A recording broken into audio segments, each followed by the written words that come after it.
गरीबों की मदद अपनी तरफ से जितना हो सकता है करता हूँ। तो इस फील्ड में भी आ रहा हूँ तो डेफिनेटली विश्वास रखें कि ये चुनावी जुमला नहीं है।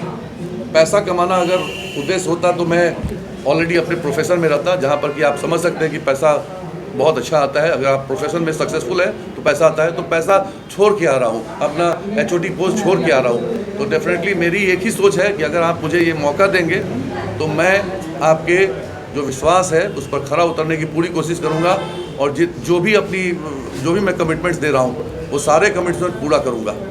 अगर मैं पूरा कर पाया तो मैं आपका हीरो बनूंगा, अगर नहीं कर पाया तो मैं जीरो। 18 नवंबर को मेरा नॉमिनेशन होने जा रहा है जो मुजफ्फरपुर क्लब से होगा। 11 बजे लगभग शुरू होगा और अप्रॉक्सीमेटली 12 से 1 बजे के बीच में मैं नॉमिनेशन दूंगा। तो उसी के संदर्भ में सीतामढ़ी में जितने तमाम कार्यकर्ता हैं, जितने साथी हैं, उन सभी की बैठक हुई है, उसी में भाग लेने के लिए आया हूँ। क्या लग रहा है आप चुनाव में क्या कुछ कर पाएंगे आप? जी, चुनाव में जीत जनता की होगी और जनता के वोट की होगी।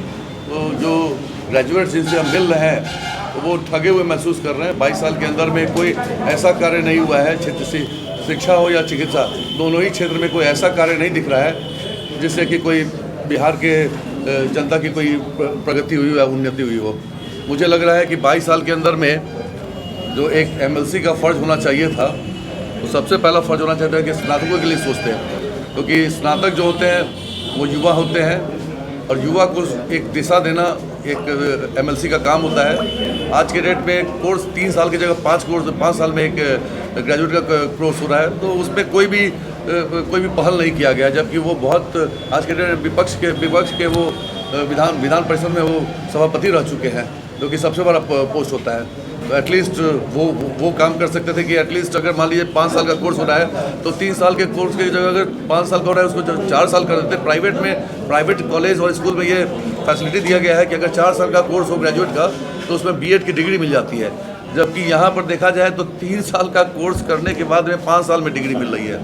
B.Ed का कोर्स तो उसके बाद में 2 साल और लगेगा, तो सोचा जाए तो 7 साल के कोर्स के बाद में आपको B.Ed की डिग्री मिल रही है।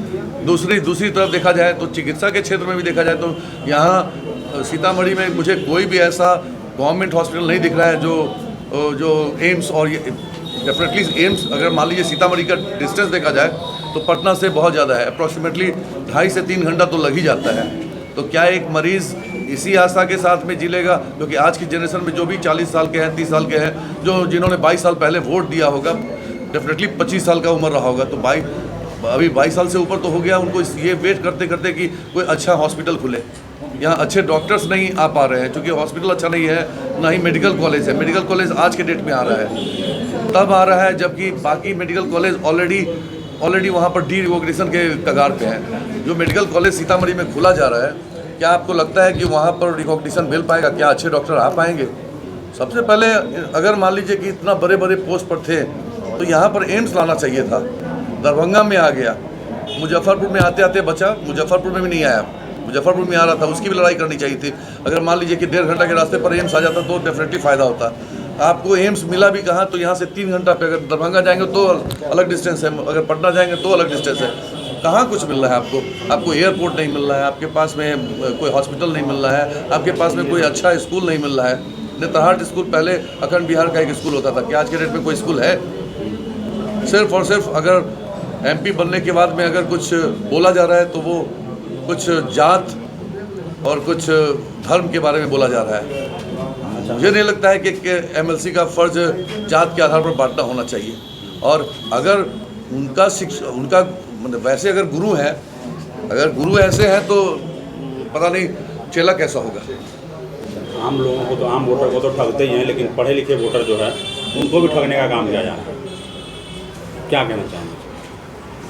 ठगा तो गया ही है। आज के डेट में अगर देखा जाए तो 22 साल पहले जो एक आगाज़ मिला था, लोगों को लगा था, सीतामढ़ी के जनता को लगा था कि एक बहुत बड़ा उद्योगपति और बहुत बड़ी सोच वाले, चूँकि उनकी पहचान मैंने सुना है कि सारे चीफ मिनिस्टर और महाराष्ट्र के चीफ मिनिस्टर लेकर के प्रधानमंत्री तक है, ऐसा मैंने सुना। तो कुछ उद्योग बिहार में आना चाहिए था, कुछ शिक्षा का संस्थान यहाँ खुलना चाहिए था, कोई चिकित्सा के क्षेत्र में कुछ मदद होनी चाहिए थी। मुझे नहीं लगता कि 22 साल के अंदर में कोई भी इस तरह का प्रोग्रेस हुआ है। तो दलित पिछड़ा अल्पसंख्यक और- समाज के लिए क्या प्लान है आपके पास? और एक चीज़ और बोलना चाहूँगा कि पहले बॉम्बे से आए तो जनता को ये एक्सपेक्टेशन हुआ, अब तो एटलीस्ट वो यहाँ के रहने वाले थे, सीतामढ़ी के रहने वाले थे। अब तो मोतिहारी से कैंडिडेट भी आयातित किया जा रहा है, मतलब कि बोरोड प्लेयर लाया जा रहा है। तो आप क्या सोच सकते हैं कि आप ढूंढने से हो सकता है तो भगवान मिल जाएंगे, लेकिन आयातित कैंडिडेट तो जैसे ही जो भी होगा रिजल्ट वो अपने होम टाउन में देना पसंद करेंगे, या फिर अगर वो सरकार के रहनुमा है वो सरकार के पक्ष में रहेंगे, आपके पक्ष में कभी भी वो कोई भी कदम नहीं उठाएंगे। रहा सवाल कि अल्पसंख्यक के लिए मेरी क्या सोच है, तो सबसे पहली सोच हो सकता है कि मैं जो सोच बताऊं हो सकता है चुनावी जुमला हो, लेकिन आज की डेट में एक श्री कृष्ण मेडिकल कॉलेज है जो मेरे नाना जी स्वर्गीय रघुनाथ पांडे द्वारा खोला गया था, उसी में मैं रेडियोलॉजी डिपार्टमेंट में पिछले 5 साल से एचओडी था। उसके बगल में एसकेएमसीएच के परिसर के बगल में एक मदरसा है जिसके मौलाना है मुजाहिद जी। मुजाहिद जी से आप ऑलरेडी उन्होंने एक स्टेटमेंट भी दिया है, आप फॉलो कर सकते हैं।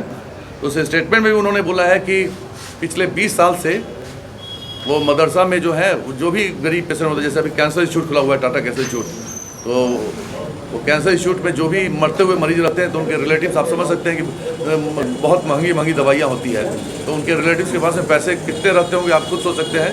क्योंकि महंगा इलाज है तो डेफिनेटली वो चाहते हैं कि सस्ता एकोमोडेशन मिले, तो वो सस्ता एकोमोडेशन फ्री ऑफ कॉस्ट, चाहे वो हिंदू हो या मुस्लिम, सारे जाति के लोगों को वो आज के डेट में वहाँ पर प्रोवाइड कर रहे हैं उस मदरसे में।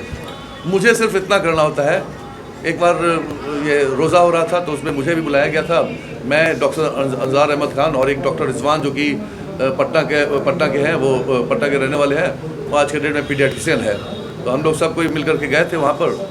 और जब रोज़ा खोलने का समय था, शाम में होता है आप लोग का, उस समय मैं गया था तो मौलाना जी ने बोला कि सर आपसे मेरी एक दरख्वास्त है कि आप सिर्फ जितने भी गरीब मरीज हैं उनको मैं अगर भेजूं तो उनका फ्री ऑफ कॉस्ट अल्ट्रासाउंड कर देंगे।